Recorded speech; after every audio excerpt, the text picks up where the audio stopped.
My name is Miss Marion, and this is Sheldon. And today, we are going to be talking about the art and science of color. Please welcome one of my really good friends, Mr. Derek. I know, Sheldon, it's Mr. Derek. Hey, Sheldon. Hey, Miss Marion. Hey. Hey, friends. I'm an educator at the Louisiana Art and Science Museum. So, Mr. Derek, what are we going to be learning about today? Well, we are going to be learning about chromatography. I don't know. Chromatography? What does that mean?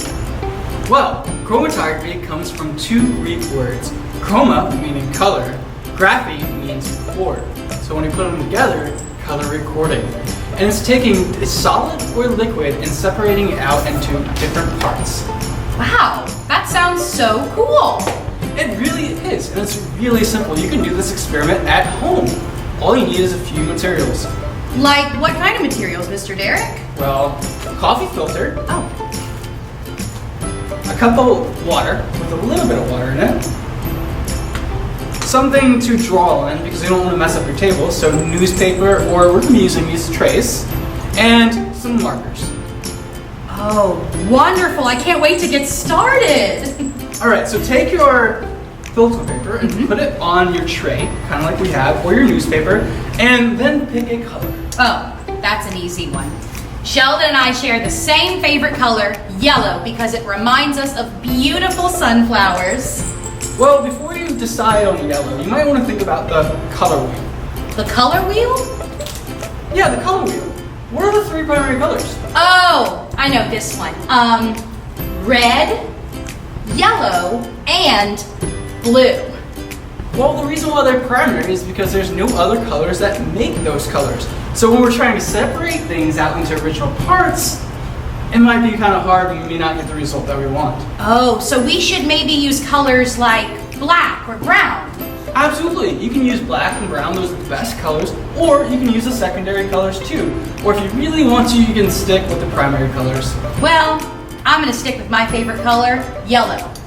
That's okay, Marion and Sheldon. I'm going to choose black. So when we open up a marker, we're going to go ahead and put a circle around the middle of your filter paper, okay? So kind of like this. All right, here we go, Sheldon. Like this? So that's kind of a big circle, but it will still work. It just may take longer than this one, well, how it's kind of towards the center. So what we're going to do with our filter paper is we're actually going to fold it in half, kind of like this. All right, I think I might need your help for this one, Sheldon. Sheldon, don't eat it. All right, so now that we have it folded in half, we're going to fold it in half one more time, and we're going to have this cone type shape. All right, we're going to take this cone and put it inside of our little cup, kind of like this.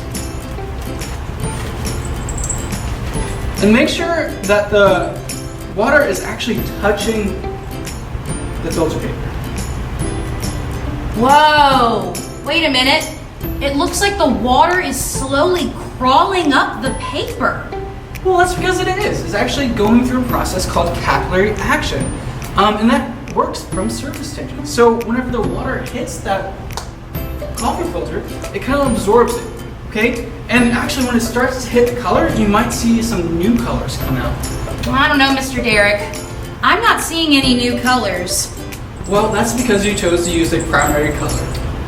Oh, of course. So how does it all work, Mr. Derek? Well, chromatography happens in two phases. Paper chromatography.